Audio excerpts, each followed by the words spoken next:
Howdy, this is Jim Rutt, and this is The Jim Rutt Show.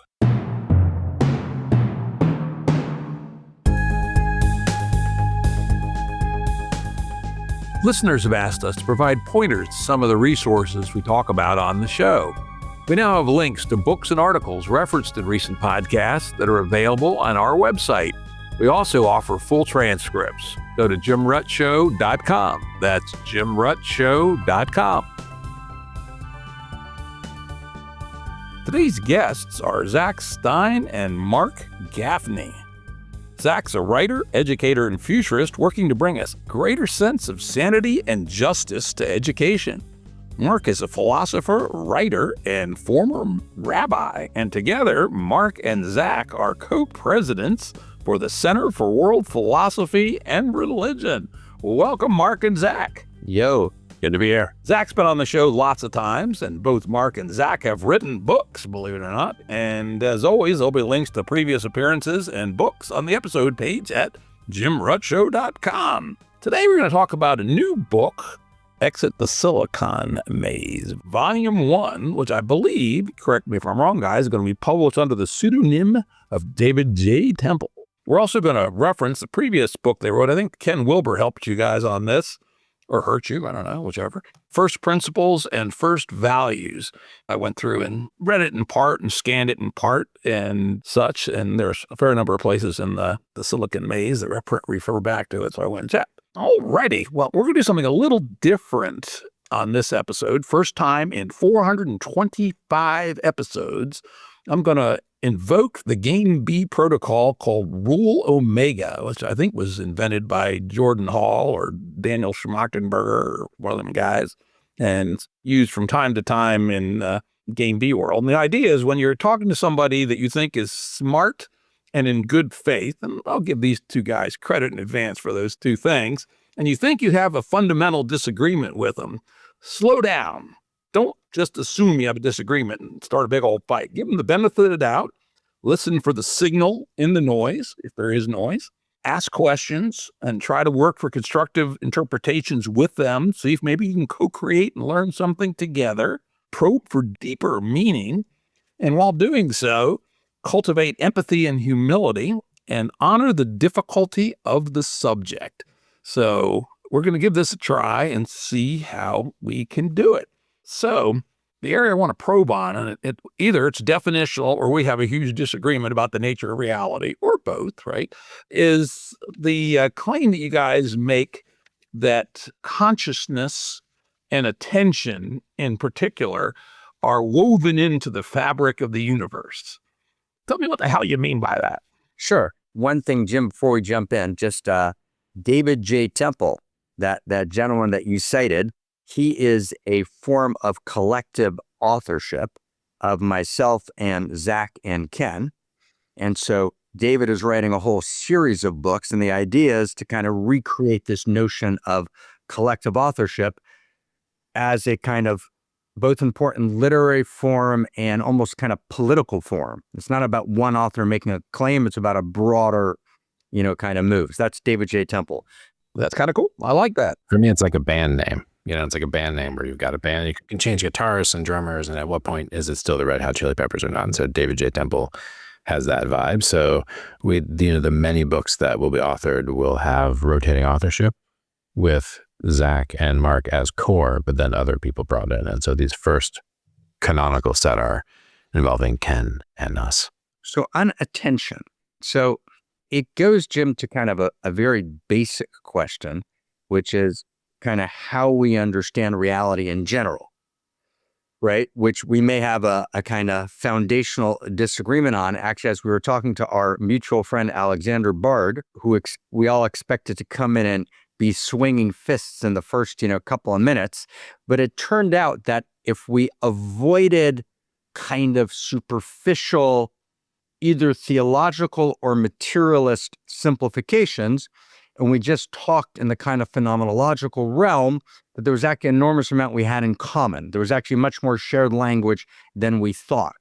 So with that in mind, one of the ways we understand reality is as being animated by, let's say, what we would call eros value, or someone like Whitehead would call prehensive unification, meaning in reality, there's a quality which inheres in the structure of evolution itself, which desires, right, deeper contact. There's a dimension of attraction or allurement, deeper contact, and moves reality, gradually over long periods of time to ever greater wholeness, right? So we go from quarks to culture, right? We go through, a physiosphere, a biosphere, a noosphere, and each of those, there are different, very clearly ascending or complexifying levels. We move from simplicity to complexity. Now, this desire for deeper contact, right, is a quality of eros desiring, moving towards ever greater value. So with that in mind, we then introduce a principle. I'm going to get to attention in about 30 seconds. We introduce a principle of continuity and discontinuity. So we don't think that two atoms pay attention to each other in a chemical elemental structure, or that subatomic particles pay attention to each other to create an atom the way that, let's say, Zak, Marc, and Jim are paying attention to each other right now. That would be silly, right? That would be some sort of, animistic, weird, fucked up retrojection, which would make no sense and would ignore the kind of structure of science and emergence. So we, of course, don't think that. And I'm sure you don't think we would think anything as crazy as that.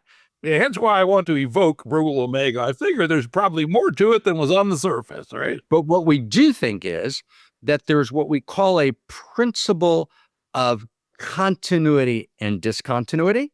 So there's both continuity, there's a coherence to cosmos, and there is an emergence, right, of one level that then bursts the next level and then bursts the next level.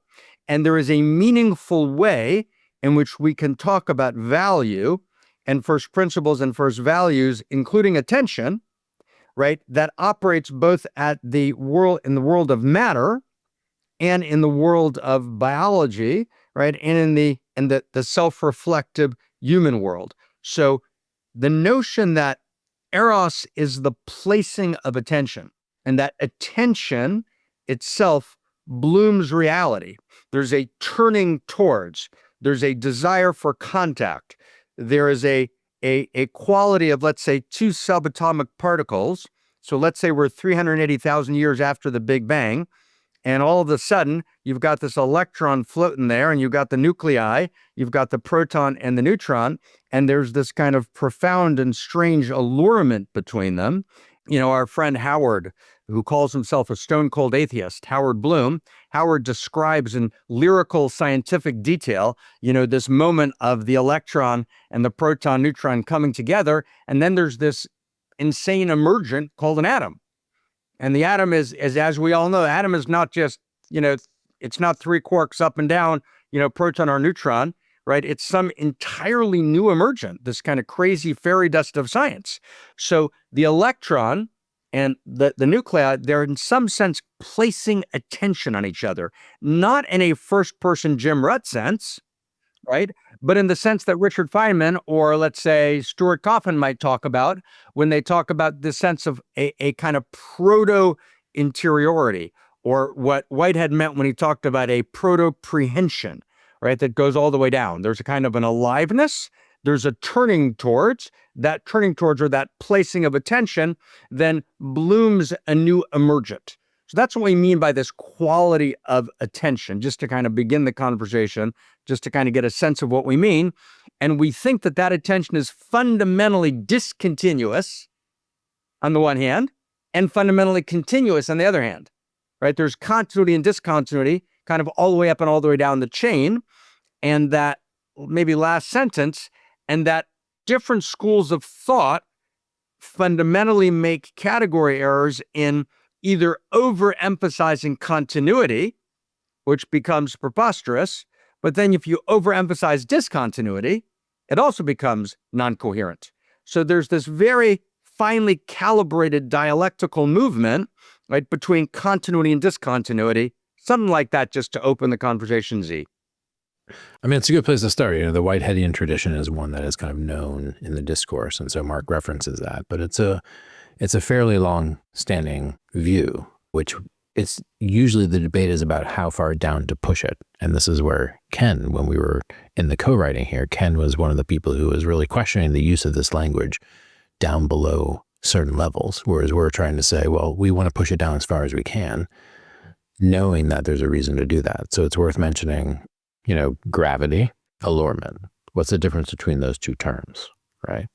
Why would it be the case that gravity is a fine thing to postulate, period?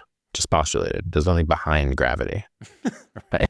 It's gravity. So there's this question of why is that a fine thing to postulate when in fact what it's describing is the coming together of these things, right? And actually the relationship between them where they're co-tracking each other insofar as the field requires the weight of both of them and the velocity of both of them, all the shit.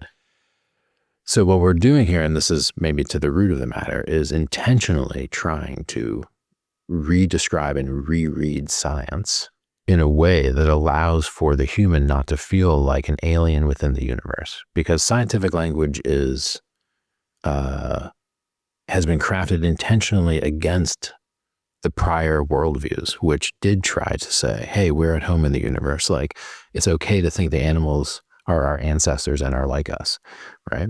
And then other worldviews are like, no, dude, like the animals are automata and we can torture them and nobody cares. So like very humane view within the West now to push down the idea that there's an interiority to animals. We're starting to do that. So like we would probably all agree here, don't torture the cows. Even if you want to eat them, be nice to them because they're like us enough that we could do that. And then if you go down to a dog, obviously, totally. Don't torture your dog. You go to jail for that, right? Unless you're in Korea or someplace, right? That's what I'm saying. But here you go to jail for torturing a dog, not for torturing a cow. Right. So like huge places where they torture the cow, you don't go to jail for doing that, but you go to jail. So we're pushed down the dog, pushed down to a squirrel. People push it way down. So there's this question of where do you stop pushing it down and why? And then if you push it way, way down, and then it flips to a language that actually presupposes the non-existence of the whole rest of the thing. It's a strange thing for even just humans to orient around. So there's something about the work of philosophy being different than the work of science, and the work of philosophy having a lot to do with the reconstruction from science of what is being said about the universe in a way that's coherent with all of the rest of the discourses that say things about the universe. So that sense of trying to have how do we actually have that ability to not have science be continually undermining places where common sense suggests something completely different. So the question of free will is an interesting question here, which we try to take on. It's related to this question of attention, because the whole point of attention is the violation of your attention a moral concern? And we argue, yes, it is, because it's a fundamental, inviolable aspect of reality that you don't want to fuck with attention anywhere. That's why it's so crazy to keep the cows in these cages, because they can only look right ahead. Like, that's cruel. Well, we'll get all to this later. Let's focus on attention and consciousness as... Let's maybe add one thing, Jim, and then back to you, sir, with permission. Just one last thing. It's interesting that I was just looking at some stuff by Philip Goff, who I'm sure you've kind of, breezed through at different times, and then by Anaka Harris, interestingly enough, who had published a book a couple of years ago on consciousness, and just a couple of months ago or something like that, I've been, reading through this kind of 11-part kind of, audio series where she's fundamentally shifted her position, where she's kind of come to a conclusion. I think she just did an interview with Sam about it. I like you, I never listen to anything or watch anything, but someone forwarded it to me, right? Where basically she's saying, I kind of started with a dogmatic position, which is the classical position that actually consciousness must merge out of complexity. But she said basically she realized, gradually that it was actually kind of a dogma. It was kind of a given to her. It wasn't actually a different possibility. And as she's kind of actually gone through and done the work, especially over the last couple of years, and put more and more information together, she's kind of coming to a kind of, 70, 80% to 20 that, oh no, I think consciousness is fundamental. That's a fundamental switch, which is an interesting switch, and of course, Sam's trying to figure out whether he kind of agree with that and still get dinner, or who's making who dinner. So they're trying to work that out there, so I hope that goes well. But the point is that, it all comes back to, does it really make sense to actually talk about a universe, right, in which we have an ultimate reductive materialism, and there's a kind of fundamental split between kind of matter and what matters. That's obviously a deep question, and it's just interesting that in the last few months, a bunch of thinkers that were on the other side have begun to move, right, and have begun to say, actually, when we look at the actual hardcore material, and we're not going to spend the entire conversation today on the hard problem, obviously, although that'd be right, but that's obviously related, right? Because once you assume that there's that let's say Anaka Harris's new conclusion makes sense, that consciousness is indeed fundamental and Planck wasn't completely crazy. So consciousness and attention, as you correctly indicate, are very inherently and intimately, right, interdigitated. So something like that to get started. All right, let me give you the Ruttian perspective on this, right? Which is, as a complexitorian and also a consciousness science guy to a degree. I've had many of the leading consciousness sciences people on, people like Antonio Damasio and Christoph Koch and Bernie Bars and Emery Brown, very interesting guys, an anesthesiologist, etc. Some other ones too, Yoshio Bach, Ben Gersel. I've been involved in this discourse for at least 15 years. And I don't know if you guys have picked it up, but I recently took a new position as chairman of the California Institute for Machine Consciousness. Wow. Which is a very well put together startup research institute that does not take a position whether machine consciousness is possible, but is going to try to demonstrate that it is. And from first principles, and in a way that is demonstrable. Big challenge, right? The answer might be, it can't be done, and we're open to that. But anyway, it's gotten my head deeply back into this space. And as an example, I'm currently reading, of all things, a book on the philosophy of attention by a guy named Christopher Mole. And not the kind of thing I would have ever read before, but since it's attention is so closely related to the kinds of consciousness that we're talking about at the Machine Consciousness Institute, I figured it was best to see what the philosophers were saying about this. But anyway, my view, this is long-standing, is that consciousness is a biological phenomenon, and basically one of the key lenses to think about consciousness. And a lot of people in consciousness sciences are over-indexed on humans, I believe. But Dobzhansky's famous quote, "Nothing in biology makes sense except in the light of evolution." As you look at consciousness, you can track back. Okay, we have human consciousness, which has a few new things compared to chimpanzee consciousness, which has a few things compared to monkey consciousness, which also go in different directions. With discontinuity and continuity with education. Yeah, exactly. The famous bat, Thomas Nagel's, right. What's it like to be a bat? Very radically different, orthogonal to the rest of the mammals, because they have echolocation. Our dog, beloved dog, he's got a great nose. Us humans don't. His eyesight's not so good, right? And so we have different kinds of consciousness. And you take it back to, farther down to the earliest pre-mammals, and then you say, what about the common ancestor with birds? Birds seem to have something like consciousness, right? We don't want to torture chickens unnecessarily, probably. Certainly not parrots.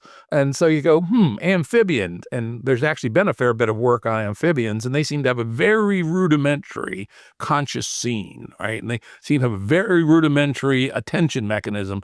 Basically, all they can do is detect or not detect a fly in their visual field. If they see a fly, their tongue comes out. You can prove this by taking the outline of a fly 4 times the size of a fly and hold it 4 times the distance that a fly could be had by a frog, and its tongue will leap.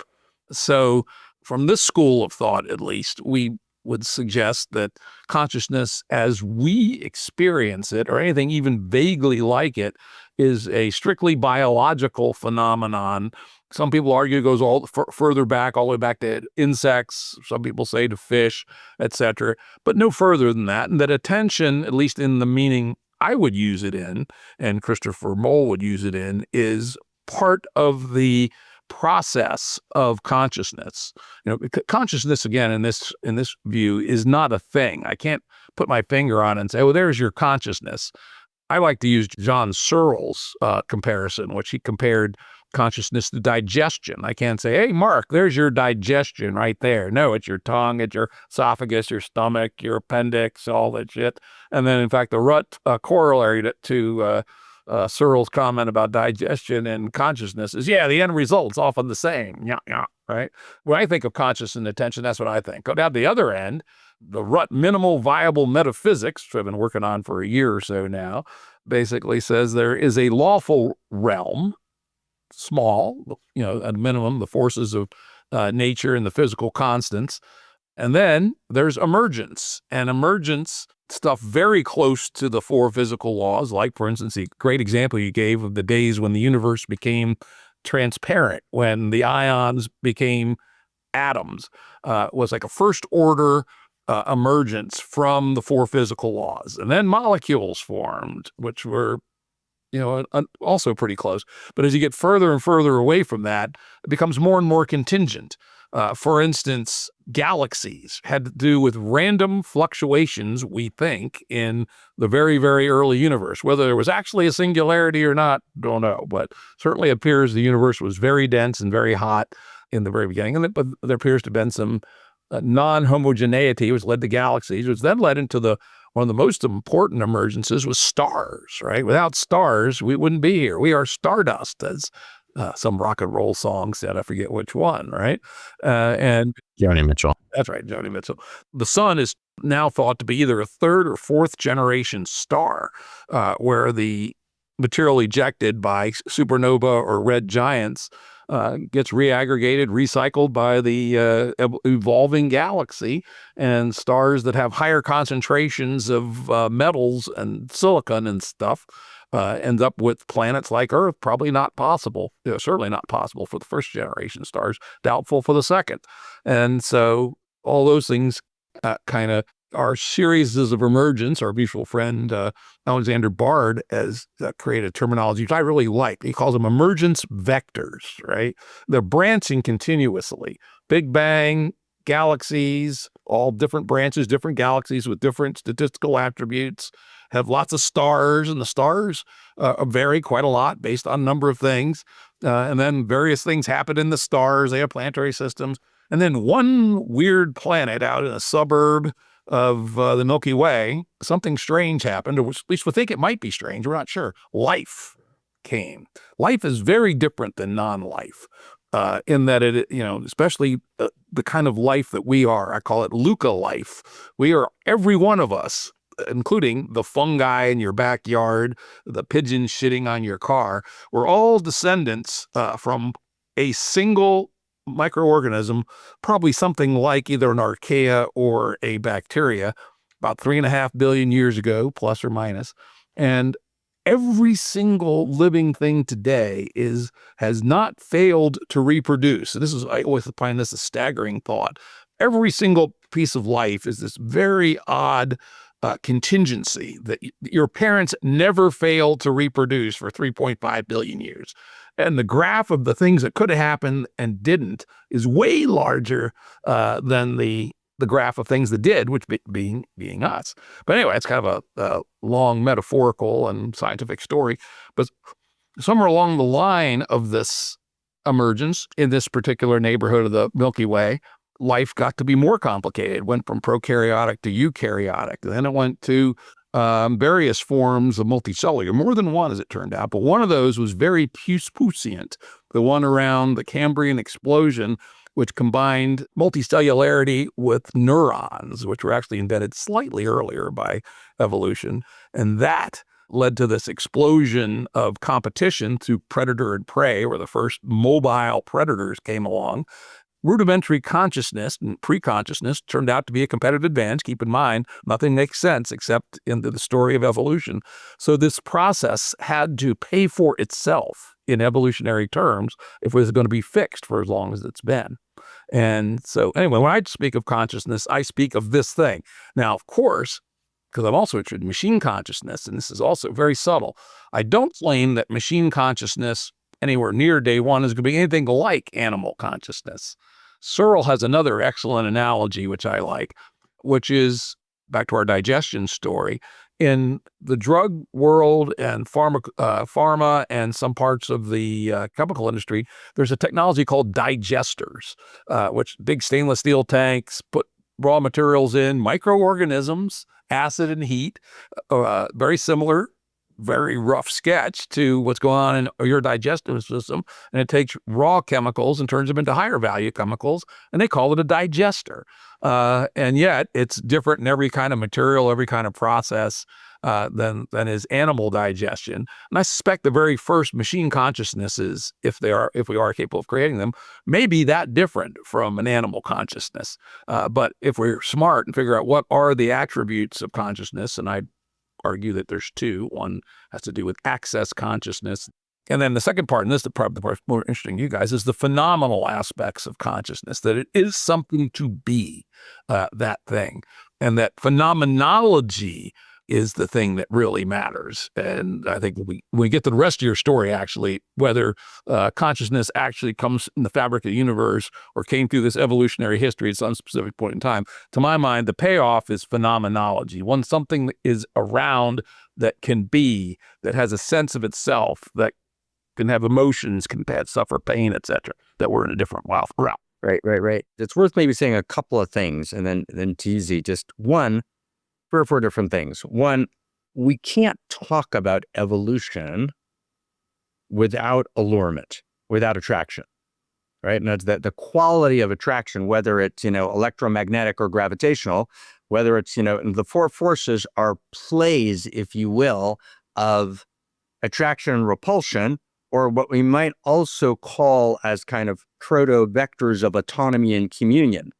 And the very nature of any kind of relationship, whether it's, as ions become atoms at that kind of monumental leap, or whether it's, we kind of face this kind of, single-celled, multi-celled, prokaryote, eukaryote, although those are not precisely overlapping, obviously, right? But the crisis rate generates these new configurations of coherence. The whole structure is based on some sort of proto-placing of attention. And certainly if we're willing to use the word consciousness to talk about machine consciousness, which I think there's a lot to take issue there, which we should get to, because that's a place which is kind of crazy important to maybe take the gloves off and look at. But the advantage, why would we want to talk about attention all the way down? Like, why is that important, right? Not just because it's, I think, the best phenomenological description of reality, number one, but number two, it actually is what gives us the possibility of feeling at home in the universe. In other words, the universe is actually coherent, but it has to be coherent in a non-fundamentalist way and a kind of regressive religious way, right? Actually, science dreamed of a certain kind of coherence initially, and then kind of lost access, right, to that vision of coherence. And when I begin to actually understand, actually, if I actually define my terms properly, for example, there's no consciousness without attention, and there's no consciousness without value. And I want to introduce that word value, right? There's something, not values, not human values, but value beneath values, meaning, and that's what Whitehead was talking about when he talks about reality having, an appetite for value. Right, so this appetition he's talking about, both in adventures and process and reality, but it's all through the interior sciences, right? If you read the interior sciences, there's this sense of, let's say there's a famous, many scholars consider him one of the early atheists, Abhinavagupta. Abhinavagupta is kind of core to Kashmir Shaivism, and he writes kind of the great Kashmir Shaivite kind of probably the first religious atheistic kind of philosophy, but a kind of, materialist, almost like a materialist mysticism. What he's talking about there is a world that's suffused with value, right? Meaning it's not neutral. It wants to go someplace. And maybe the last term, and I'll turn it to Zak. So we talk about chemistry. So what's chemistry mean? So we use the word chemistry, which is an accurate word as we should use, but it's hiding something. Chemistry means attraction, right? When we say there's chemistry between human beings, we mean they're attracted to each other. We mean they want to place attention on each other.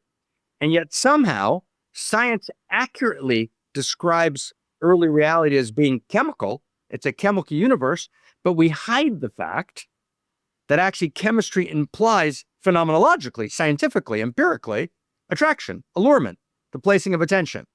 So science is so wildly important, but it's also doing a little bit of a sleight of hand. You can't talk about chemistry without talking about allurement, without talking about attraction. Can't be done, right? There's no phenomenological way to have a chemical conversation without that. And although chemistry between Jim and his wife that just walked in is fundamentally different, I understand, than all the way down at the molecular level, nonetheless, there's a continuity. There's a quality of chemistry in cosmos, which actually allows me to be able to experience the basic scientific intuition that there's a coherent cosmos. One thought I had this morning, I was pondering this, is one difference that seems to me might be distinctive is that our attention and attention, I believe, and I think I coined the expression that attention is the cursor of consciousness. As you said, without attention, you don't have consciousness. I believe that that's true, though to add a little bit of spin to it, I don't believe it has to be single-threaded as it is in animals, right? All animals, we believe, in the mammalian and bird branches at least, are single-threaded attention as far as we can tell. Might not be true of cephalopods, for instance, if they turn out to be conscious. May not be true of machine consciousness, but they're clearly very, very tightly interwoven. But this is what makes consciousness and attention interesting. It's highly contingent. You didn't have to pay attention to the wife when she yelled from upstairs. You're going to get in trouble if you do, if you don't, but it's contingent. And as a person who does believe that there's this middle level of causality that is neither strong nor weak emergence, something in between, I believe that there's a lot of contingency in these upper levels of emergence, which there is not in chemistry. If you put the right chemicals together at the same temperature and pressure, exactly the same thing will happen every time. So I think for that reason, I think the analogy gets stretched to the breaking point when you start to talk about the interaction between electrons and protons and call it attention, let alone consciousness. So.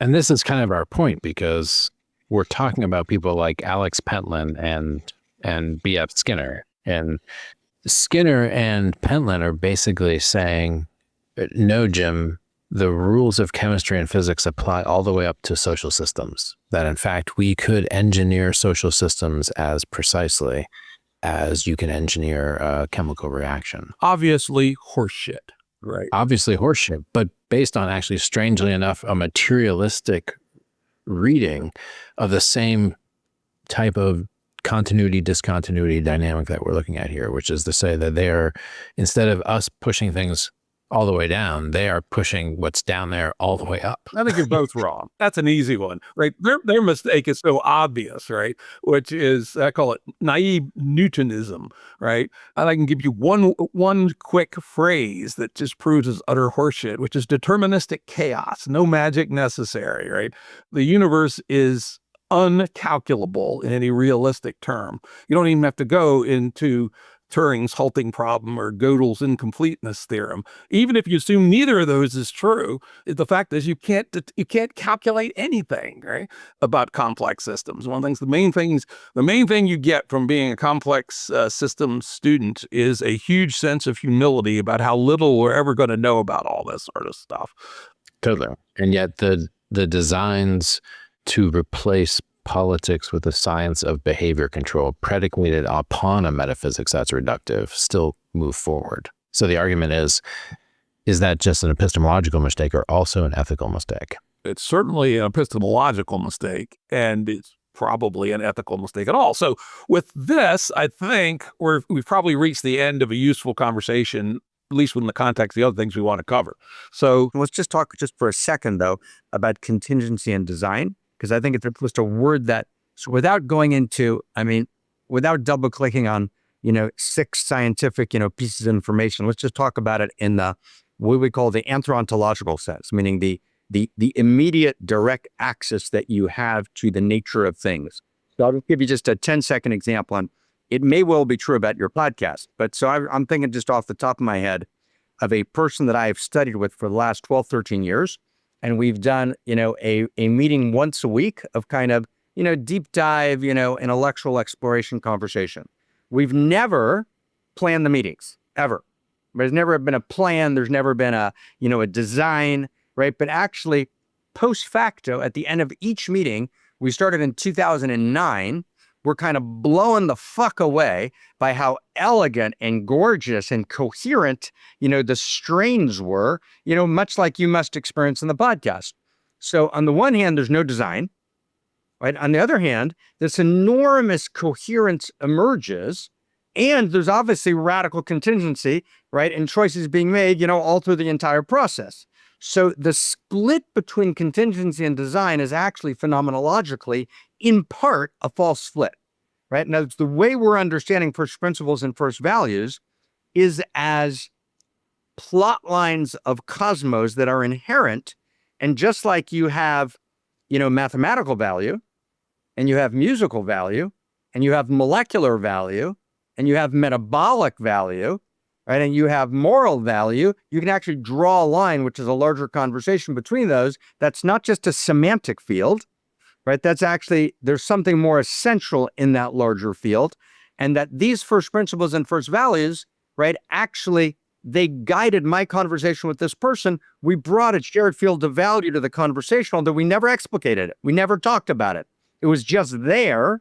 So it actually bridged the artificial divide, or the absolute divide, between contingency and design. And the same thing's true about the evolutionary process. The evolutionary process is both obviously radically contingent, and it's not design in a kind of intelligent design way. It's an inherent, right, set of values at play that generate a particular set of possibilities in the universe. Something like that. But just throwing that in the mix.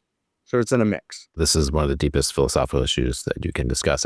I would say that technically our position is that value is more primordial than even consciousness.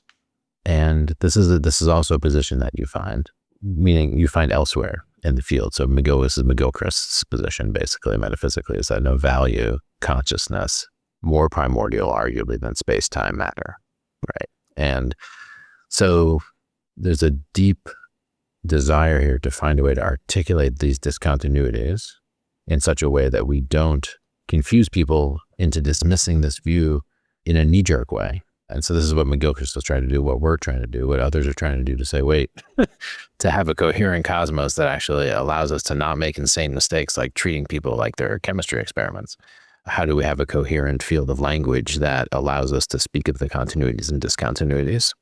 So that's part of this broader project here. It's a reconstructive project to try to piece back together a coherent view of the cosmos. And then from there, you can start to critique things like the techno-feudalist rollout of large-scale behavior control to replace political practice, right? And so how do you critique that if what you're ultimately saying is that the universe is meaningless and this is all chance? This is a horrible mistake. We'll get into this later, though. I'm going to just assume that your use of consciousness and attention is highly, highly metaphorical. Okay, I barely see it, but it is not of the same class as a mouse's consciousness or a dog. That's a given. That's a given. So anyway, I'm just going to assume it's a metaphor and analogy of very long distance. And continuity and discontinuity. And the big difference being contingency and necessity. If I ever write a book, that's a science book, that's what it's going to be called, Contingency and Necessity, which will explain everything. But the other thing I'm going to suggest is that trying to find firm foundations or continuity from top to bottom may well be just a fool's errand. Not that you guys are fools, but my view is that we are thrown in the middle between the Planck length, which is, I had to write this down, 10 to the minus 35th meters, vastly smaller than a proton, vastly, and the universe, which is 10 to the 26th meters across, approximately. We're in this middle range. It used to be we were between millimeters and kilometers. Now with our instruments, we're between angstrom units and light years, but tiny, tiny little piece of the universe where neither quantum mechanics nor special or general relativity have more than minor effects. And that middle ground doesn't have any firm foundations, just there. It's in this world of emergences, and the emergences can never violate the fundamental lawful layer of physics, but they're extremely unbounded in what they can evolve to. And so when I hear people pushing for top to bottom foundationalism, not that I'm calling you guys foundationalists, but maybe you are, I go, nah, 5 bridges too far. We're in the middle. All we can do is make the best of being here in the middle and have some fun while we're here. Right.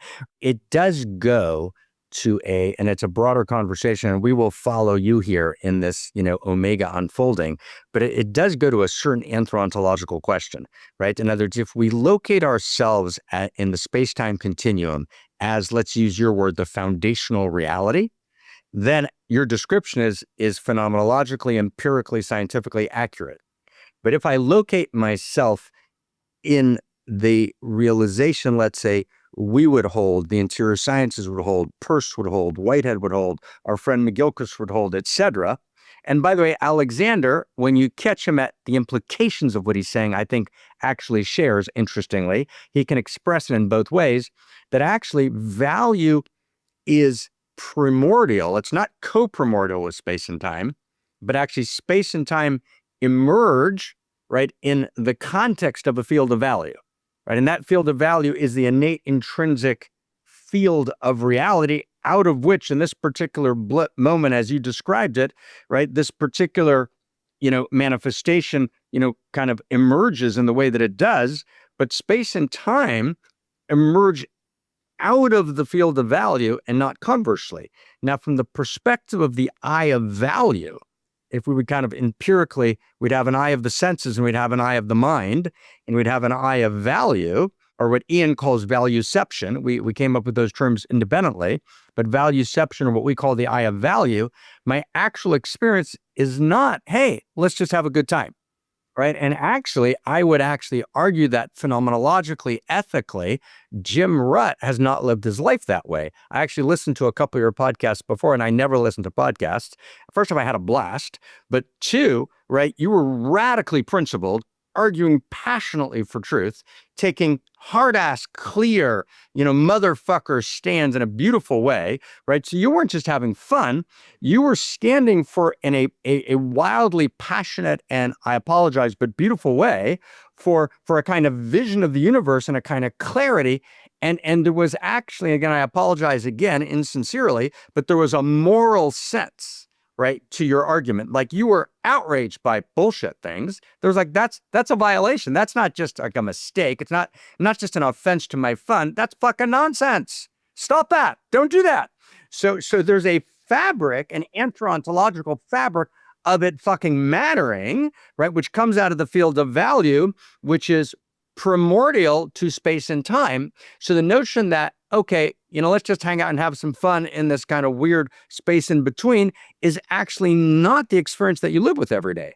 It is true. But I would argue that there are no foundations for my fairly intense morality. You are right. I have very strongly stated senses of right and wrong.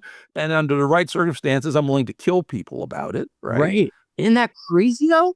But I believe that these are things that I have worked out, and we all have worked out with other humans, and have decided that for this pod of humans, this feels right. This is not in violation of our human nature. This is not in violation of some thoughtful consideration of game theory. This is not, it is right for us, but doesn't mean that other people can come up with other ways of living. And if we look at anthropology, humans have found thousands of ways to live. Some of them would be extremely horrifying to us. The Aztecs, right? The Carthaginians, health. Now it gets interesting. The West, just before the West, read Voltaire on La Inflamed fame, right?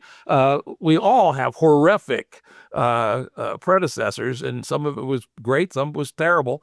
And humans in the middle here, without any foundations, figure out a way that they think is right and will fight for it. And I would say that's what we got, guys.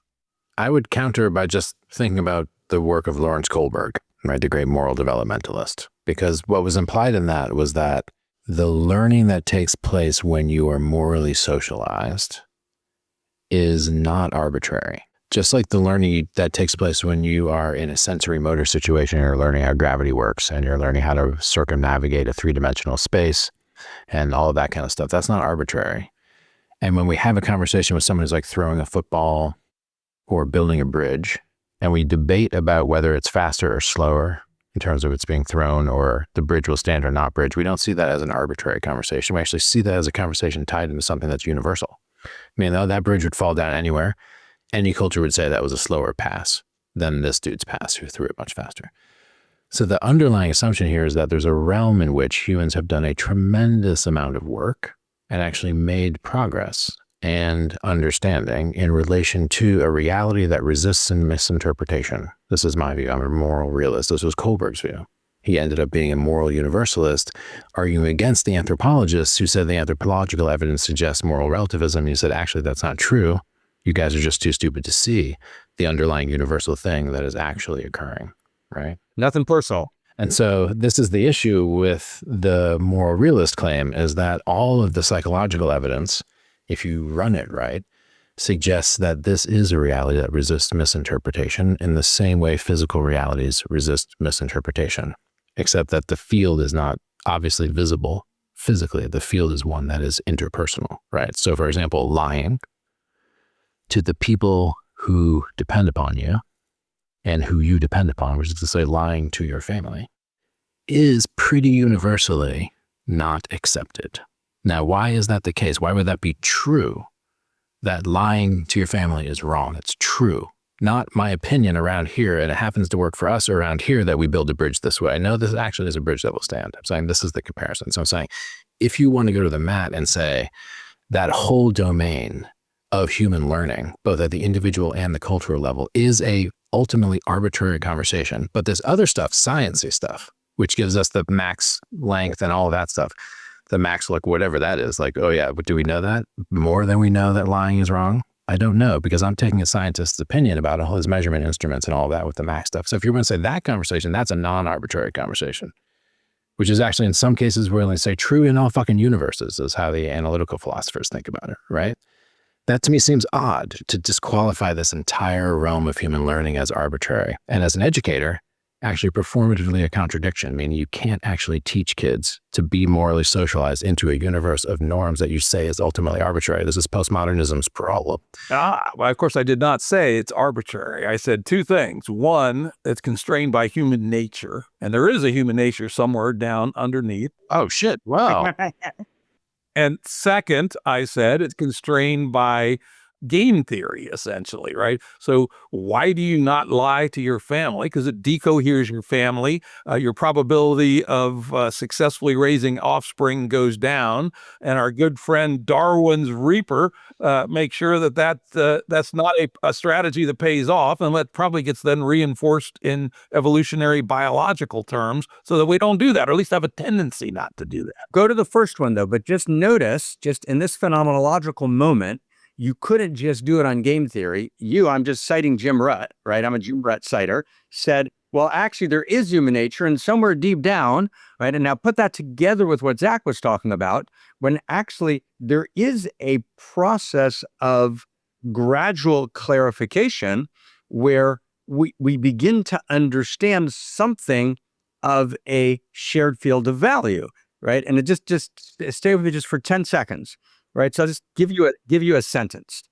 So there's the guy who wrote kind of the kind of most popular kind of contemporary populist historian, kind of in the mainstream of Silicon Valley, my friend from Israel, Yuval Harari, right? So Yuval will say, right, oh, quote, any meaning you ascribe to your life is mere delusion, right? Quote, right? Then he'll go on to say, and 50 million people buy the books, and right, and Gates and Obama and and Bezos, et cetera, all say this is the book, right? And he's writing children's books, to be clear. He's writing children's books to make sure children know that all of our stories of value, right, are purely fiction without any inherent value in them at all. Now, that's a kind of major dogmatic claim.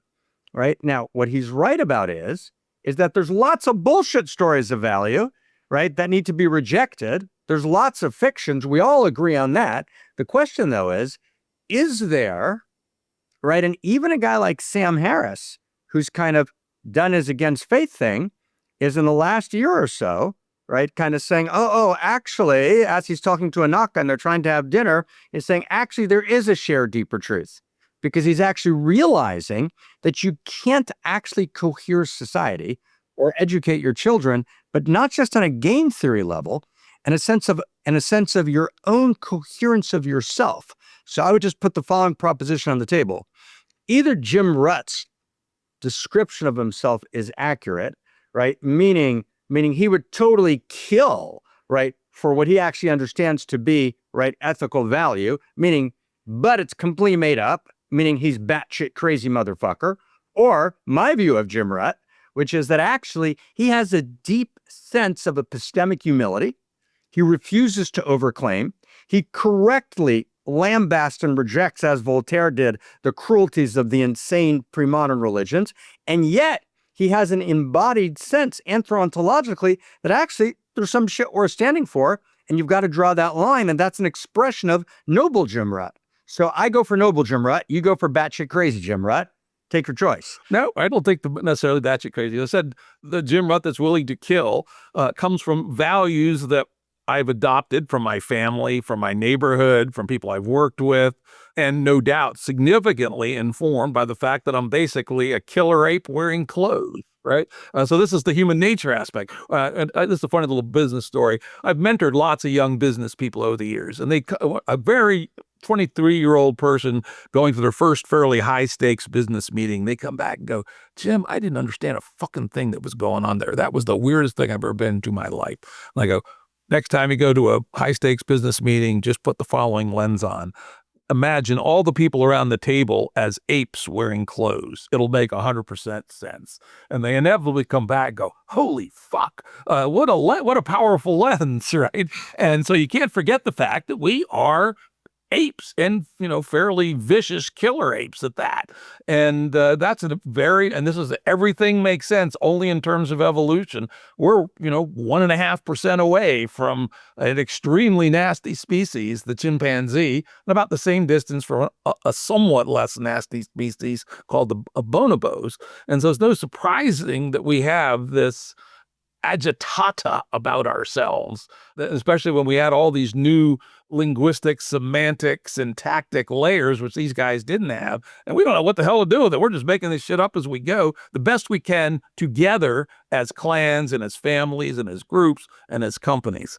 And I think that's all there is going on. Again, it's about how do we orient as a species to what we're learning about our origins evolutionarily. So this has been the question since Darwin, right? So is the reading back through evolutionary history, in fact, that we are violent monkeys, which is obviously part of what needs to be read back through history. Now, what's also interesting is the long duration mothering activity of primates and the evolution of that into the joint attentional situation of the human.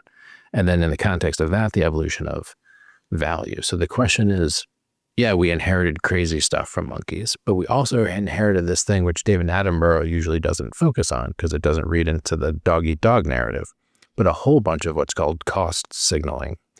So cost signaling in game theory, and we talked about this with the attentional system, Jim, when we talked about the AI thing, which is that, this goes back to Kropotkin. It goes back to, have we misread evolution as a process that would have us only be able to understand ourselves as stupid, violent monkeys, when in fact you could read evolution, as we're trying to in some ways, as also prefiguring the other qualities that are good in humans, right? So, which is useful because otherwise the human impulse to do good and not to murder seems like something that is not supported by the evidence of nature. Where in fact, there's a lot of not murdering that goes on in nature. It's called mothering. I mean, even our killer ape chimpanzees, they have bands. They go to war together. They have coalitions. They have love. They have pain when their baby dies. And, they are not just, and they're certainly not, and this is, again, this Pentland error, they're not isolates, right? They are heavily constrained by the context of their social systems. And all these things are true at the same time, right? That's why biology is so cool, right? It has all these games being played simultaneously. Yes, there are chimps that are freeloaders. Yes, there are chimps that are sociopaths, right? Just as there are humans of both those. But the majority of chimps are cooperators, at least within the game theory of the chimp social operating system. And group selection, I will say, is real. I mean, there are definitely some evolutionary theorists that say it's not, but I'm on the other side of that one. Yeah, I'm on the Sloan Wilson side as well. I mean, it's just maybe last piece on this, just on this side here. You know, I actually, one of the guys who did a lot of work in group selection was actually our friend Bloom, Howard, and did a lot of early conversations with Sloan Wilson, 20 years ago. So I remember, maybe this anecdote will kind of catch it. I'm talking to Howard a bunch of years ago, and Howard says, listen, Mark, it's always fucking in-group and out-group. Like, you can cut the bullshit, right? Shut the fuck up. It's always in-group and out-group, and the in-group, right, is always taking care of itself and slaughtering the out-group. That's just the way it is. Stop talking. So I said, that's true, right? It's always in-group and out-group. But notice there's always an in-group, and that's just as important, right? Meaning there's always a sense that the in-group has coherence, and that there actually are evolutionary obligations between the members of the in-group, which would mean that the issue is not the in-group, out-group, it's the issue is a false boundary problem, right? The false boundary problem is, oh, I've drawn my boundary in too narrow a way. So then the evolution of that term we were using earlier, consciousness, would mean I move the boundary, right? We actually get to a place where there's no in-group, out-group. But actually, just like there's always in-group, out-group, phenomenologically, historically, we know there's always been an in-group. So that notion of a coherent group that loves supports, however we want to tell that story, right, is a phenomenological scientific story. And it's an utter mistake to dismiss it by the in-group, out-group problem. So it's a big conversation, but there's a lot to say. It's really important because for 10 reasons, but just take the one we talk about in Silicon Maze.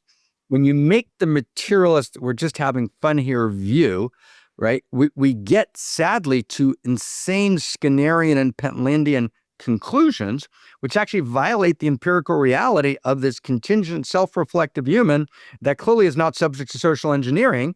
So we need to create a new model. We need to kind of reject both the fundamentalist bullshit models, right, but also the kind of reductive materialist models, and see, is there something new? Can we get out of that old conversation and actually go someplace else? Something like that. That's what we tried to do with Bart. That was that conversation.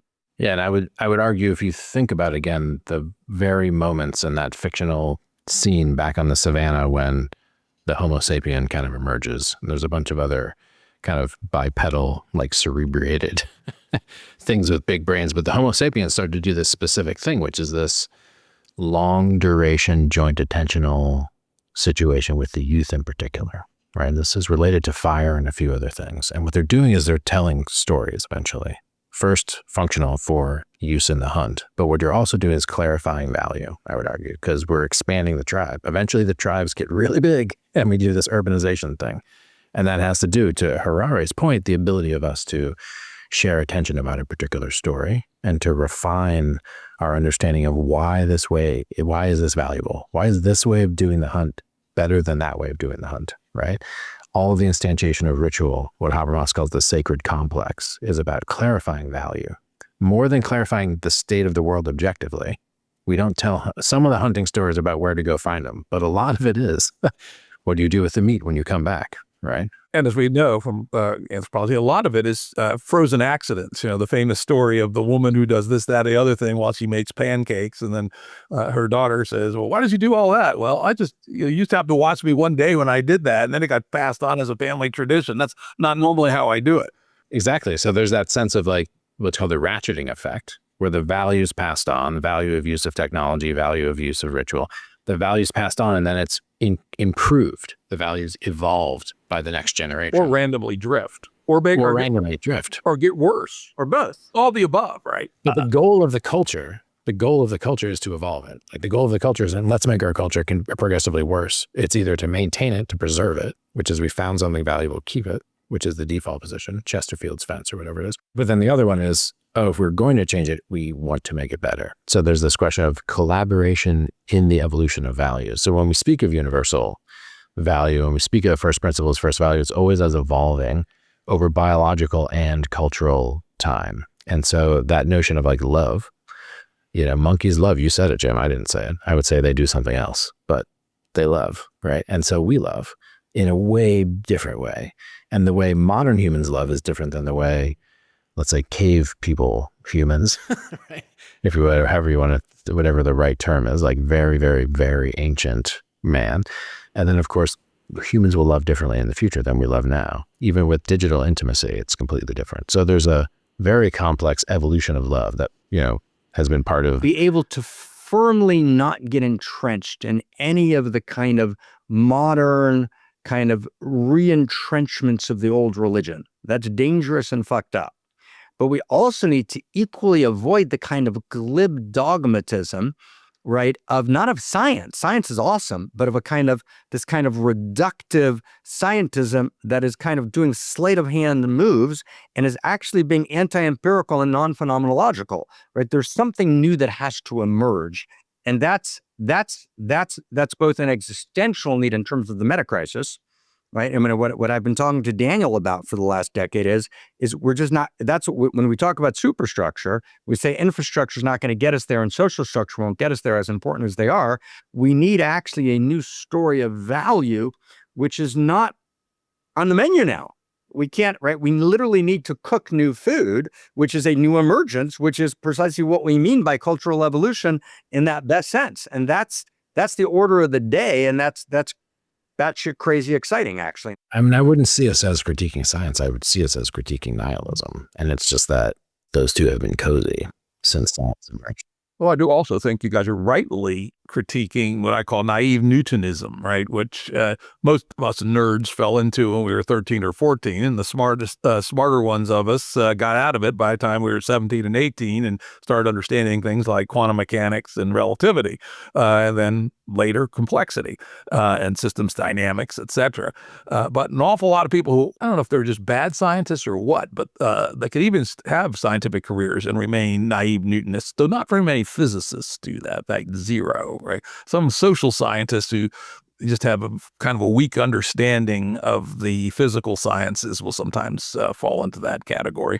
And of course, the postmodernists and the nihilists, who none of them know any science, right, in my opinion, at least certainly not biological science and probably not physics either, fall into this, this idea that everything is pointless, right? I was, go, well, no, it's not pointless. But my point would be, we make the value, we create the value, and whether it evolves from the fabric of the love of the proton and the electron, I very much doubt, but it's not pointless. Right, but that's huge, but that's already way beyond the dogmas on either side. And when you say we create the value, right, it's not just that we live in a universe which is filled with value, that value is the primordial ground.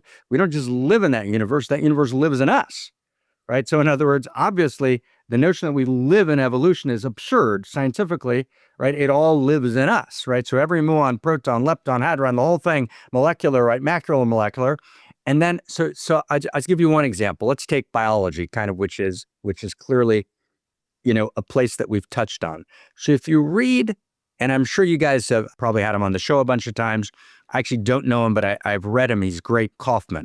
So if you read Kaufman. Yeah, Stuart's a good friend. He's been on the show many times. That makes sense, right? So if you read him, he's got one passage I'm remembering right now, 164, I think it is, where he describes, right, the kind of intensification of the autocatalytic cycles, which, move, right, the kind of macromolecular world into the cellular world. And he talks about it in a bunch of passages. In some sense, we could, if I can just throw kind of a crazy big thought on the table, we could actually posit what Zak and I call an intimacy equation. Now, I know you're going to intimacy, stop, right? Stop, right? But think about intimacy as continuity and discontinuity, right? Not as human intimacy, but intimacy. And let's actually create a kind of an interior science equation. And by equation, obviously, I mean equation in a kind of literary sense, not in a kind of formalistic sense. So if we would say that intimacy is, if we say that evolution is not just simplicity to complexity, which is an exterior description, but evolution is the progressive deepening of intimacies, A, and then we would define intimacy as intimacy equals shared identity in the context of otherness, times, and, Zak and I and then Schmachtenberger kind of popped in and we formulated this equation about a decade ago. So intimacy equals shared identity in the context of otherness, times mutuality of recognition, times mutuality of feeling, times mutuality of value, times mutuality of purpose, right? So that's a kind of, equation. Now, if you look at that equation and given continuity and discontinuity, obviously, right? Radical continuity and discontinuity, just like physics and biology, right, are discontinuous, but they're also continuous, right? There's obviously continuity and discontinuity. So then that intimacy equation applies all the way up and all the way down the evolutionary chain. And this movement towards intimacy, right, meaning towards coherence of shared identity, new wholeness in the context of otherness, where there's a play between autonomy and communion, when there's ever deeper. So in some sense, there's mutuality of recognition between these subatomic particles. They obviously feel each other. They have shared mathematical values. And obviously they're now an atom, they've got a new mutuality of purpose. So that applies at the subatomic level. But if then you go do, part theory, Dick Schwartz's internal family systems, popular today.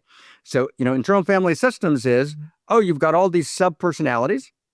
They're not talking to each other. One is optimizing, the other are being sub-optimized. So you need to have shared identity between all your parts, shared identity in the context of otherness between your controller, your protector, your seeking child, etc. And the parts need to recognize each other, and they need to feel each other. Right? And they need to, have a shared value, and they need to have shared purpose. Or if you do divisions in a company, Peter Senge opens his book Presence with this kind of story of the divisions in the company that actually can't create coherence and intimacy, et cetera, et cetera. In other words, so whether it's me and my partner, whether it's a family, whether it's an organization, whether it's a League of Nations, whether it's subatomic particles, whether it's internal family systems, there's actually an intimacy equation of continuity and discontinuity that is a value of cosmos, right, that creates the play between the whole story. So that's what we're looking for. We're looking for something which is non-dogmatic on any side, which is phenomenologically descriptive, and it's anthropologically accessible. So what we've tried to do with all, and I'll shut the fuck up now, but all the first principle and first value equations is we're trying to say that uniqueness, intimacy, eros value, right, transformation, right, these are structures of cosmos, not in a fundamentalist way, but in a fabric way, right? That's a field of value that's constantly evolving, and actually science assumes them all the time. And there's no reason not to explicate them, because actually there's nothing more beautiful than science, but not in a way in which science becomes the dispeller of the mystery, right? Because none of this makes sense unless we shut the fuck up and bow before the mystery, because there's a fucking mystery. We get that. And therefore Harari concludes that only third person is real and human rights are complete bullshit. Quick question. Actually, you've used it several times. I want to make sure we understand it more sharply. When you're talking about continuity and discontinuity, unpack that a little bit. Yeah, so this is what we've kind of been circling around, right? So if we say something like intimacy, the connotation you have in your mind is like probably a romantic relationship or something like that, or a best friend relationship. Exactly. Like phenomenologically, it is that. But you can be intimate with your dog, and you can see other dogs be intimate with other dogs. So we're kind of willing to apply intimacy to other mammals. So then there's this question of, at what point do we start using a different word when we're looking down, it's just called the chain of evolution towards less complex organisms? At what point do we say that that's no longer intimacy? That's a physical process which should not be described in any way that would allow us to confuse it for a process that involves interiority. That's the question. So we're saying continuity is, we want to push it all the way down as far as we can And discontinuity is, fuck you, you can't push it down beyond this level. Okay, let's stop here because another one I actually had in my notes when I talk about the show. An early definition is, and I think I understand what you're saying, but let's make it explicit, the distinction between interiority and exteriority. Yep, totally. This would be also thought of in terms of first person and second person and third person perspectives, that I can take you, Jim, and this is Harare's example, and I can cut you open and I can point to your brain and say, I don't see Jim. Where's Jim? Or I can point to your brain and says, where's the guy who's choosing? Or where's the thing that has dignity and should be protected by human rights? There's nothing there. I cut it open. He's not there. That's exteriority, Jim's exteriority, which we can look at. Okay. Okay. Let me squash Harari once and for all. I was an early fan of his, actually, because he was just so much smarter than your usual popular book writer, right? But then after I read a couple of his books, I said, wait a minute, this guy is making the same error. And the cutting the brain open is just the classic error. And the rut metaphysics is what I call naturalism, which is essentially materialism plus deeming emergence and dynamics as real as the material. So, for instance, the dance that's going on in my brain is every bit as real as the neurons. You cut my brain open, the dance stops. You have missed the whole point, dude. And so I would say that these naive Newtonians, or this is even beyond naive Newtonian, this is essentially assuming statics is the only thing that matters.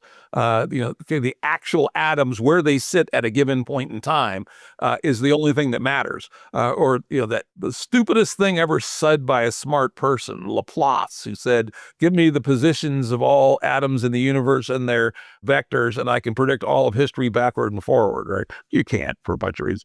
That's a sheerly exterior perspective. And then interior, as we talk about phenomenologically, it shows up as your own self-reflection, but also second person. I assume, Jim, that you are conscious and have many interior states, and I assume that you... In my world, I would call that phenomenology. So there's a phenomenal sense of the Nagel sense. There is something to be that. And most complexity science, consciousness science people would say, there is a line beyond which it's not reasonable to say something has phenomenal experience. A lot of argument about where that line is. As you know, people used to say only humans, and that way I think there was almost every reputable consciousness science person's signed on to a letter a few years ago that said no, lots of animals, right? Historically, it was everything's conscious, and then slowly we degraded the universe to the idea that somehow only we are and maybe we're not, right? And then it starts to move in this other direction where now we're trying to reclaim more and more of the universe as having value, consciousness, interiority. But it's a counter revolution. The revolution was the group that said there's no interiority anywhere but here. That's the historically novel and statistically less popular view overall in terms of humans that have existed. The overall dominant view has been it's everywhere, and we are an instantiation of something that's everywhere. So yeah, it's important to know. Yeah, it is a key question, right? Very key question. What you're calling phenomenology and naturalism is very close to what we're calling the field of value. They're not unrelated, because you're not taking a kind of reductive materialist stance. You're actually taking phenomenology seriously. And to tie the two pieces together, I would say that the phenomenology is an emergent result of the dynamics, right? So I take dynamics seriously. Dynamics, patterns are as real as atoms and electrons in our universe. Now it's getting clear. This is great. So what you're calling dynamics and patterns is what we're calling first principles and first values. Very, very close. So actually it turns out, right, in the what was that Gamebrew principle, Omega, right, that you entered? Turns out that it fucking works, right? Because only now, it's now about, 22, that actually we got to this dynamic patterns thing. That is very, very close. And now what we're doing is we're doing a little bit of an in-your-face fuck you thing, intentionally, is we're not using a word like dynamics and patterns. We specifically chose the word value, but not to do values, but to liberate value from the kind of hijacking grip of fundamentalism, or a kind of reductive materialism that says pointless and there are no dynamics and patterns. No, there are or patterns. There are first principles and first values. And when you go back to this is your field, I shouldn't even quote it, but I was stupid enough to try and read it. But you go back to morphogenesis, right? And Turing's trying to figure out how the fuck coherent complexity emerges.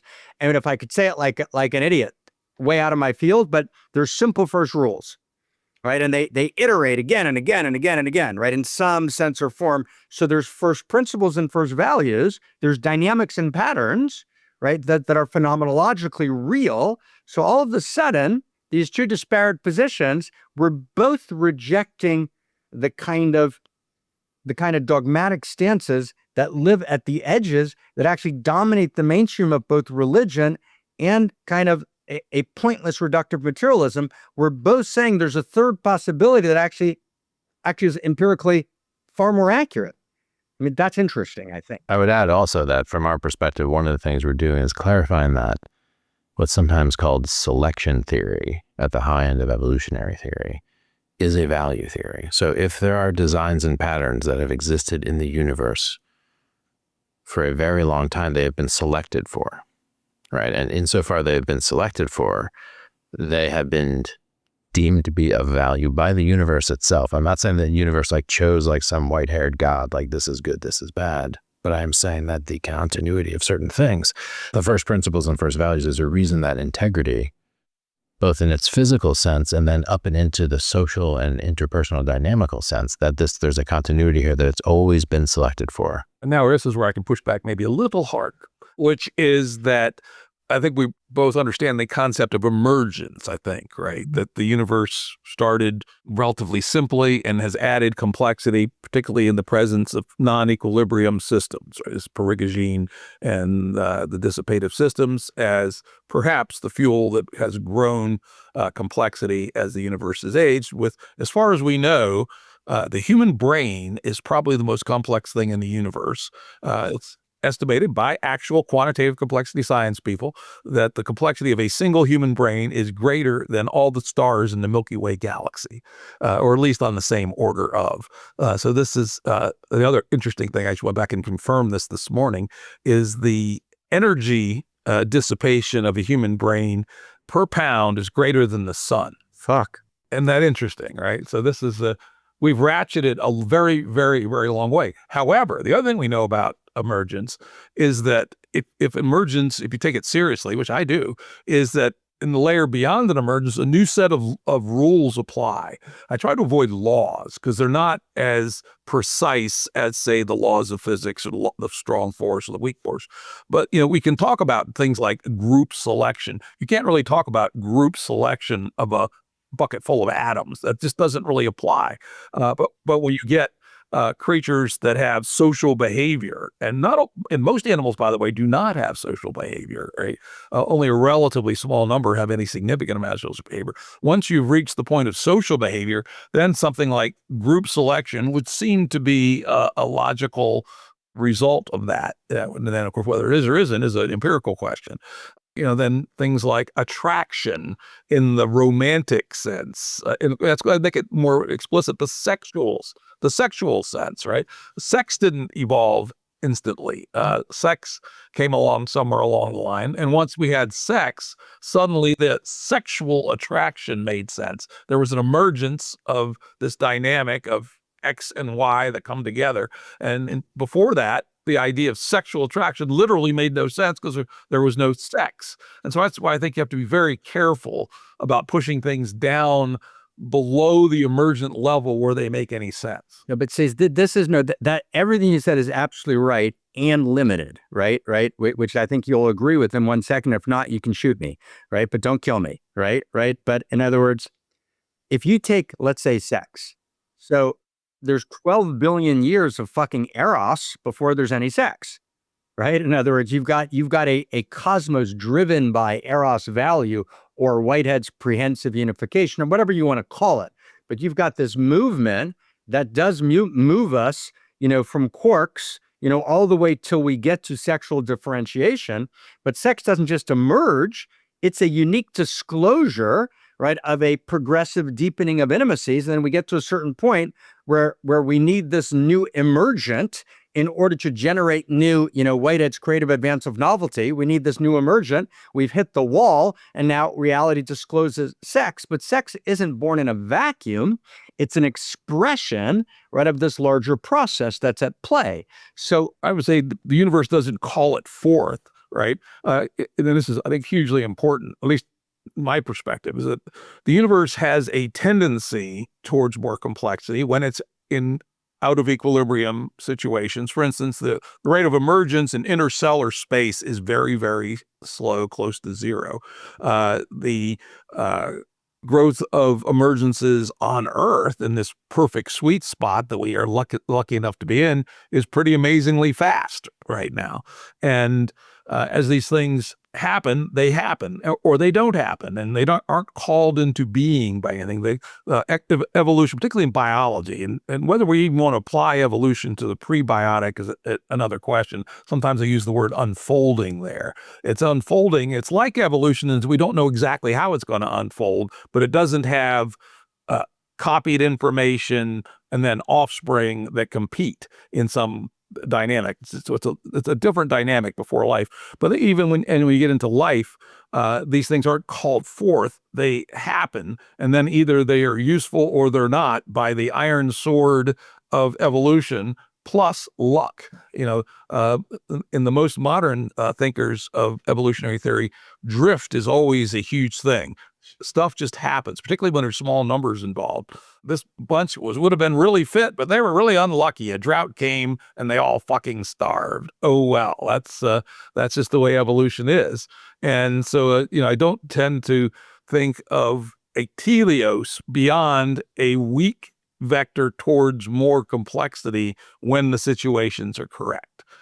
And you have to be careful not to over-teleolize the universe. Well, I would say this is where it becomes interesting to think about, rather than a telos, something like a grammar, right? So this comes back to the point about the relationship between design and contingency in a conversation, right? So in the conversation, anything can happen, but if we start both speaking without grammar, the conversation will end really quickly. Charles Peirce talked about the emergence of cosmic habits. And the first habits that get laid down are basically causal. Now, his work in probability theory and the laws of errors and metrics made him realize early, before, all the crazy physics stuff, that at the lowest level was actually there was indeterminacy. But then he said, no, the habits start to compound and you get exactly what you're calling these kind of like probability waves of habits start to get locked into place, right? And what's interesting is the habits form along these vectors of what we would be calling first principles and first values. And it's the iron sword of evolution, as you called it, which is an interesting metaphor to bring in to describe a process that's essential to the whole thing, which is why is something there and not there, which I've referred to before to as its value, meaning, the habit emerges, is selected for or not selected for. So there's this compounding choice towards these things. So the survival of patterns is as interesting as their emergence, right? And the iron sword of evolution is a sign from the universe that's not that. Sometimes it's luck, but on the broad arch of things, I don't think you can say that the overall selection process was luck. Otherwise, it wouldn't be the sword. It's not an arbitrary. It's a mix of contingency and necessity, right? That's exactly. The poor dinosaurs didn't do anything to deserve the asteroid, but it happened. So it's important to get, we're speaking of this set of interdigitated equations that form a grammar of value, which is trying to be similar to the way you'd have a set of physical forces and other things, where it's like, we don't know what the fuck's going to happen. We just know that value is very real and value is in play. Like the laws of physics are very real and the laws of biological selection are very real, and those are in play. We don't exactly know how it's going to turn out. That would be absurd. But the idea that, there's a place where we can have non-arbitrary conversations about the structures and processes and universals, but then there's this other place, which is ethics, morality, value, where now we're in an ultimately arbitrary conversation in the way that we aren't in these other domains. So if you're willing to say, no, physics and all that stuff is as arbitrary, and like we create mathematics, we do, but mathematics is also there before us. right? The flatness argument on mathematics, right? Is math found or is it built? Right? Exactly. And I'm saying both. We're saying both. And I would say both also. Exactly. So Very both. reductive materialists, sneak in Platonism, around the back With mathematics. Exactly. So we're saying with value, it's similar, is that it is, of course, our creation, and yet there is something there that is the malleable material from which we can create, right? So the field of value is more like a field metaphor. It's not a specific thing. It's collapsible in terms of the evolution of our choice making and the evolution of the materials around us. And so the grammar allows for the evolution of value in a very open-ended way, and actually infinite combinations of all of these diverse values, which have been selected for by the universe. They're present in our phenomenological experience, not because I chose them, actually. That's what's so weird. You say we create them, but I actually didn't create them. Like breathing's super important to me, not because Zak decided breathing's super important to me, right? And the love that I feel spontaneously my nervous system loves, not because I decided, hey, love, nervous system, it's what I value. It just did that right away with mom instantly because it's built to do that. So value precedes us. We step into a world already valued.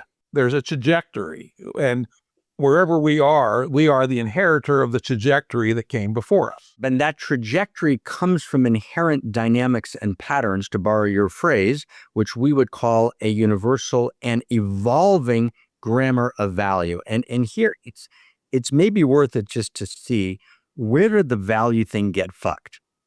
The value thing got fucked in the claim of eternal value, right? The claim that basically value is eternal and unchanging was obviously wrong, and it was held across the board. And the assumption was, right, that, evolution's now emerged, right? The eternal value people they denied evolution, not because they were making a scientific argument, but because they wanted to protect value. And the assumption was that eternal value and evolving value contradict each other, and that assumption was wrong. I like this. This is good. So, most tribes in history had a Yahweh type figure, right? Who just arbitrarily created the universe the way it is.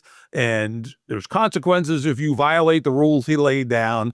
And the assumption of any given tribe at any given time is they're static. But you can, even if you just read the Old Testament, you're a rabbi, you know that the presentation of Yahweh changes radically from... I got the books behind me to prove it. Even, I actually one time read Genesis in side-by-side English and Hebrew. I barely know English. I don't know Hebrew at all. But it was fun to discover there's two gods in there, right? And so even within what we think of as a canon, these ideas are evolving.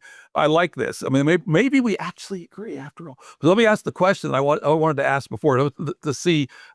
Let's try to define value in a way that we both can agree with. So let's think, what constitutes value in pre-life but late organic chemistry? So let's get there for sure. And again, my last insincere apology, but I just want to just double click for one more split second because it's so important. This idea of eternal and evolving value changes the game, right? Because basically the religionists argued for eternal value and the Pentlandians argued for an arbitrary evolving value, which they thought the word evolving meant that value is not real. That was their assumption. They forget the trajectory component. They forgot the trajectory. So, for example, when Skinner reads C.S. Lewis in his book, The Abolition of Man, right? And C.S. Lewis says, "Fuck, we're going to abolish humanity because you've rejected, the Tao, which for him is value." Skinner says, "You're an idiot. You don't know science." Right? Value is not eternal. You assume value is eternal. You just totally don't understand what a human being is. Have a nice day. And they're both on the wrong side. Each one's making a wrong claim. The second you actually acknowledge that the nature of reality is that opposites are joined at the hip. That's the very structural nature of reality, right? Reality is always opposites joined at the hip. There's always attraction and repulsion. So eternal and evolving value just means, right? Let's say intimacy or intimate coherence means something, and then that evolves, right, over long periods of time, but not in a way where the meaning becomes absurd. There's continuity and discontinuity. There's dynamics and patterns. Once we get this far, we've thrown out the superficial religionist arguments, we've thrown out the superficial pointless arguments, and now we have a ground to respond to Skinner and Pentland, right? And we have some place to stand on. So that's exciting. So now we have to define value. I picked this spot intentionally, right? Advanced organic chemistry sometime before life actually started. What is the value in the world of organic chemistry?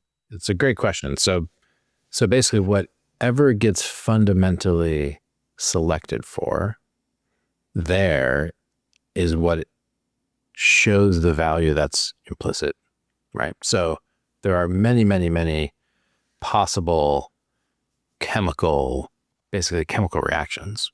So there's many possible, like. And Stewart's words, the autocatalytic sets, there could be lots of autocatalytic sets. So I'm saying, so it's like there's this huge, logically, there's a huge space of possibility here, but actually, causically, historically, you're only getting a subset of all of these possible ones. So there's something about the trajectory. The potentiality, is that a word that makes sense to you? Potentiality is a perfect word, and the collapsing of the potential, and then the route towards life, what I would argue is what you start seeing. You start seeing, oh, this thing is moving, although it's drifting, the overall arc of it is towards the emergence of this life thing.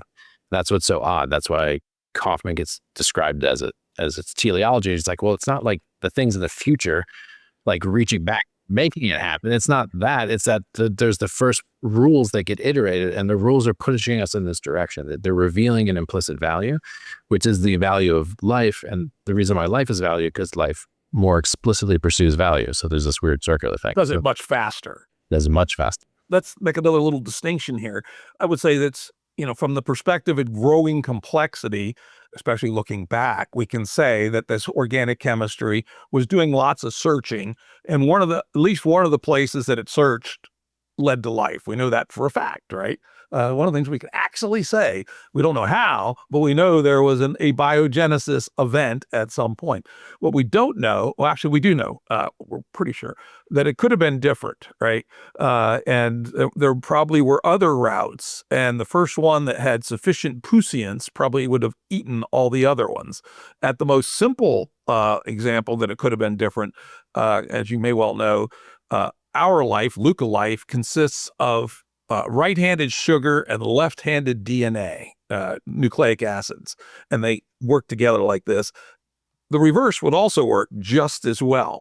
And the particular one, and this just is a very simple distinction, there was some balance that at some point the left-right this way rather than left-right that way took off, and there is absolutely zero of the opposite chirality, as they call it in organic chemistry.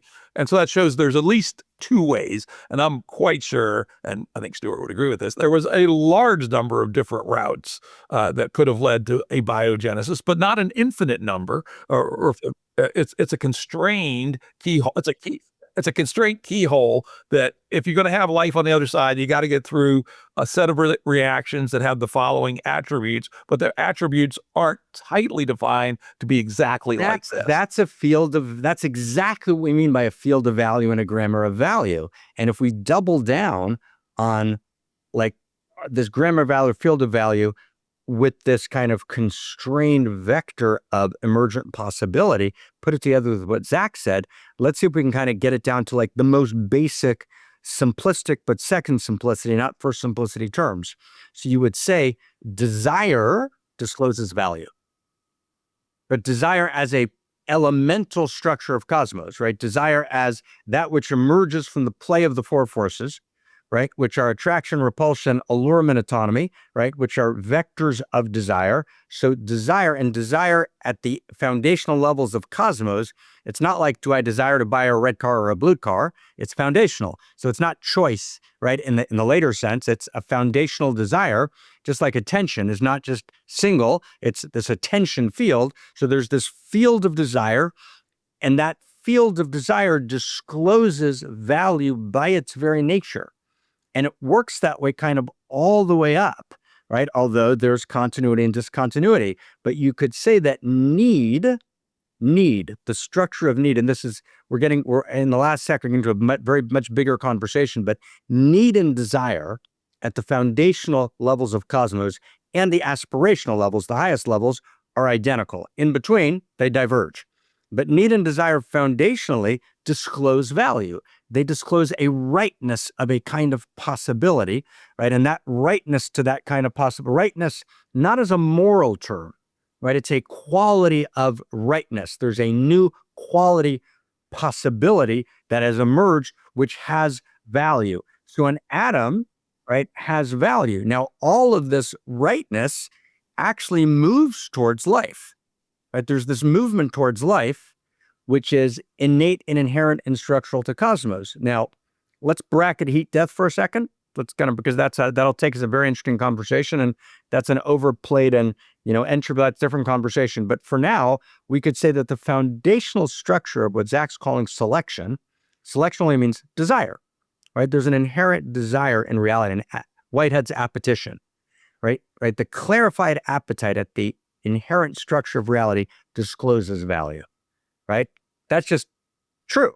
That's actually, it's so simple, it's so axiomatic, and it's so obvious, and there's not a word in science that it contradicts, right? Any place, anywhere, it's actually structural. Now, if you go all the way up, into the human level, so let's say the human being has a desire to survive. So, I can't tell you how many, papers in evolutionary psychology texts I've read that they want to kind of say that value is real, and they'll introduce a value, let's say Pinker, let's say mating takes place not just for, classical, natural selection, it's also sexual selection. Sexual selection is also, let's say, for music and humor, how we pick our mates. And then Pinker will say something like, but that's just survival. Well, no, survival is just a word you're using. Survival means life. Well, survival is the iron sword, right? This survived sometimes for random reasons, right? The peacock's tail is a classic example where God knows how that got started, but it did. It got locked in, and sexual selection happens very rapidly compared to other forms of selection. And so really huge peacock tails are around for a while, but I'll be willing to bet big money 1,000,000 years from now there won't be peacock's tails, because it's such an obviously stupid ass fucking thing to do. And I will also predict that those influencer gals on Instagram won't have their lips turned inside out like that. Disgusting fucking trend, but for some reason they're in an arms race about how powdery they can make their little lips look. And it actually works in the competitive dynamic of the moment. But see, this is valueception, Jim. This is valueception. I guess my final thought on this is that where I probably disagree with you guys, I'm glad we know actually the disagreement is specific, maybe, is that you guys feel like, to me, maybe I'm wrong, that you assume more inheritance of categories like value across the emergent layers, or let's use attraction. When I think of attraction in the animal sense, it is some negotiation to choose to do something or not do something. It's the capitalist to begin the investigation whether we should do something or not do something. And if you want to be simple-minded, it's for the guy to ask the girl to dance, or vice versa, right? Doesn't really matter. So that's the attraction, which then could lead to something else. But because that is denominated in this case by sex, which evolved 400 million years ago or something, it is part of the emergent layer of sex. And to call the attraction between an electron and a proton attraction, meaning analogous with the guy asking the girl to dance, strikes me as not honoring. Not analogous, continuity and discontinuity, and replace the word attraction with allurement. There's nothing in reality that is not governed by allurement. So there's a coherence. So radical continuity, radical fucking discontinuity. Yeah, and it's clear that there is, if you want to get the category that thin, that there are things that cause things to move towards each other, right? And the category of things that move towards each other could include the electron and the proton and the guy and the girl at the disco. Yes. This was fun. Okay, guys, I don't know what the audience will make of it, but what the fuck? We're just making a podcast here. We ain't building a piano. Thank you, guys. This has been a lot of fun, and I will get Jess to schedule something to actually talk about your book. But fortunately, since I did all the notes, I had 18 pages of notes here ready to go on the book. Damn. Oh, we'll have to talk about it then. Yes. we can get that scheduled at any time since I went and did all the work. God damn it. Alrighty, guys, this has been a hell of a lot of fun. Bye-bye. Audio production and editing by Andrew Blevins Productions. Music by Tom Muller at modernspacemusic.com.